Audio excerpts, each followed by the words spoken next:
Hi mga baby loves. Gagawa tayo ng breakfast mga baby loves. So mayroon tayo ditong gatas. Ayan. Ibigay natin sa matanda. Ilagyan natin ng asukal mga baby loves. Kunti lang.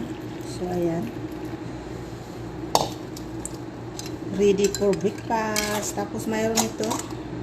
Ibigyan natin yung matanda nitong baby loves. Ayan.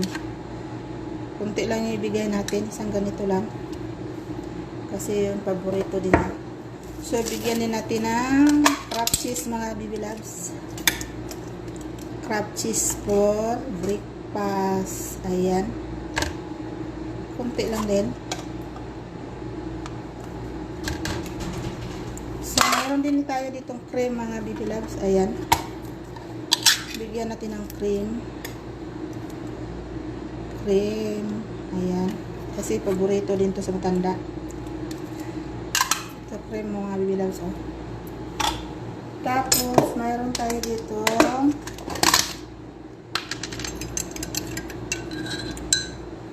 ditong black olives mga baby loves. So ayan, bigyan natin ng black olives yung matanda. So ayan. So tapos mayroon tayong 1 egg mga baby loves. Lagyan natin ng 1 egg. Tapos yung bread, Arab bread. So yun lang baby loves, ready